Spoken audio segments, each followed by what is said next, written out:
Hey guys, this is Jake. So we're here to discuss Jesse Shelves' rules and guidelines in comparison to the game we're playing or creating, and also discuss if the game is concrete, achievable, or rewarding, and/or. Um, so when thinking about these things, I realized I should probably refine my game idea because I don't really my main objective will be projected to survive, to escape, to live. Yet there's so many circumstances that make that kind of unclear to the gamer. So um, I want to keep that alive. The main objective, like in the exposition in the beginning of the game, the player realizes that shit, we got to escape the school. There's all kinds of this chaos going on, and so I want them to kind of have like an existential crisis of decision making. So with that in mind, the main objective, yeah, to survive, and um, I want to keep that concrete.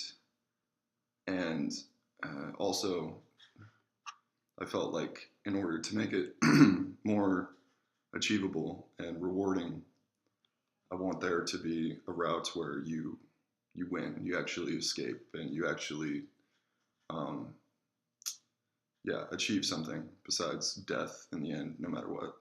So, with that being said, I also figure I should have the kind of like a polarity to it, the route where you try and take a more noble path. You, um, I think I'm going to stick to you die anyway, but you have a more, I don't know, like like you feel a more sense of humanity through going through it, like some way of showing that even though you lost, you still kind of won, kind of thing. And so I want to now discuss. Let's go over the new like written rules and such. The new eight, um, the new guides, rules and guidelines. So for my written rules, um, what I wrote down is I figure I don't need any explicit or written rules to inform gamers how to play my game. I mean, how boring is that if you know exactly what you should do and how you should do it for such a simple game as choosing A or B, option one or two. Um, yeah, so I figured there isn't enough to demand players to learn or understand the function of interaction, nor do they need to train their facets to be able to play. You click option one or two and pay attention to circumstances and narrative to be able to make an informed decision. Um, yeah, I want to keep that alive, that kind of existential crisis, as you're perceiving the circumstances that you're in. And maybe they can pull from their own situations outside of the game world to make decisions in this game universe. Um, so for the laws, no laws are needed. It's not competitive. You're not going to compete with other players. It's, um, yeah. House rules. I won't have any house rules because players don't have much freedom to be able to design the game to their more specific tastes. But as I consider this, you will be able to retry decisions without having to start from the beginning, as long as you've made it to that already, like as a checkpoint. So if you made this decision, that, and then you're like, well, what if I, would have gone that way instead of that way at that point? You can go back to that. Okay. And then also the foundational rules. Like I said, I want to have a solid kind of exposition that implies effectively that the main objective of the game is to survive. So it's like, projects that shit, I got to get out of here, I got to live, certain like survivalistic instincts kind of are drawn in. But also kind of have that conflict of like being, tempted to go, whatever, save the girlfriend, save the girlfriend, or save the teacher, and so on and so forth. Things that are against that instinct. Operational rules. These rules are laid out explicitly at the end of each scene as you're given a choice between two decisions. Behavioral.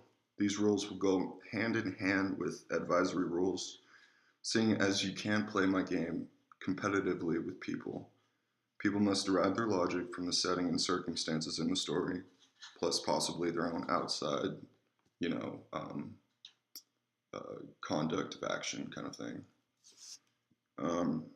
Advisory. Players will not be explicitly advised to take any specific course of action, but there will be hints as to what is the better way to reach the main objective, you know, how to survive. Like, yeah, like you should go save maybe your girlfriend, but if you want to survive, you're probably going to go die going that route.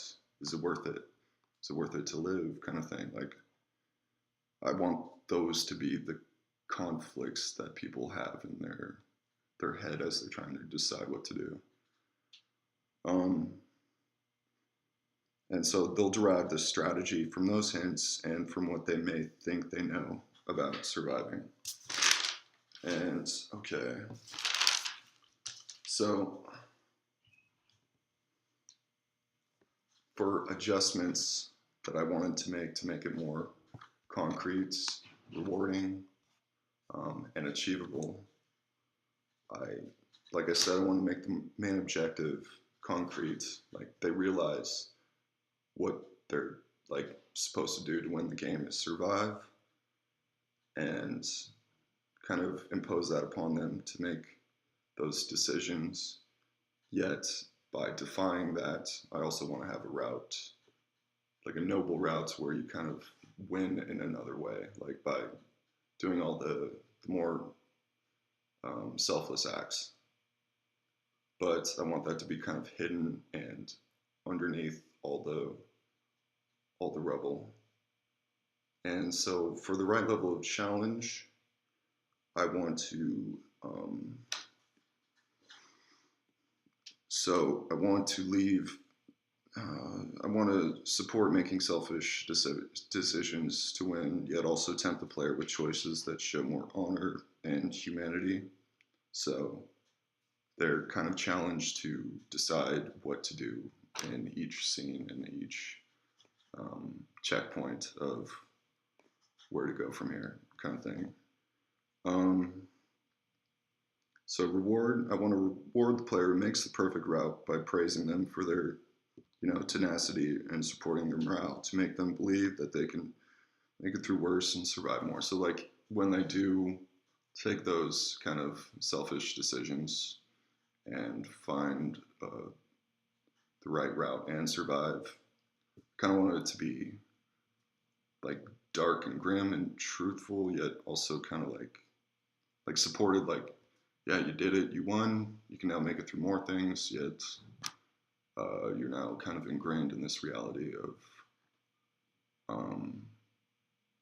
yeah, you had to do such things to survive. So it makes it kind of conflicting. Even as you win and you're supported, it almost feels like it's still wrong. I don't know.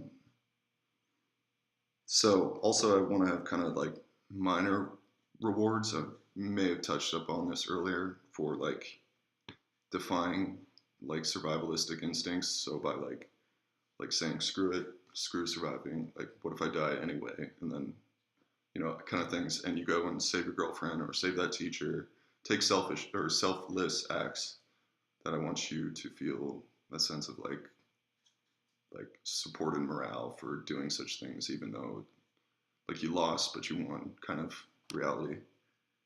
And I don't know, I want that to be like like it feels achievable, like like you get something from it, yet it also feels like you're losing yet you're winning, kind of thing. And I want to keep that like survivalistic stuff as the only route to success, yet the other selfless acts kind of lead you to this glorious kind of death. Um, yeah, and so let's see. I believe that's everything I have to touch up on. Um, I don't know. Thanks, guys. If you are watching this and made it this far, it is 10 minutes and 30 seconds. Yeah, comment below. Tell me what you guys think. Maybe what I should do. I don't know if you guys recall my game idea, but it was the whole crazy like paradigm where I don't know. People are coming into a university and like trying to take it over. Like it's some kind of authority force. Looks like cops kind of thing. And so there's no one to call. It's just you. You're I don't know subject to all this shit. And I don't know. Yeah, just let me know what you guys think. If it is right to just go with that one route to success, and if that other route to glory is good, and also maybe the in betweens. Like, what if you do like a selfish act here and a selfless one here? I don't know, let me know what you guys think. Thanks for watching.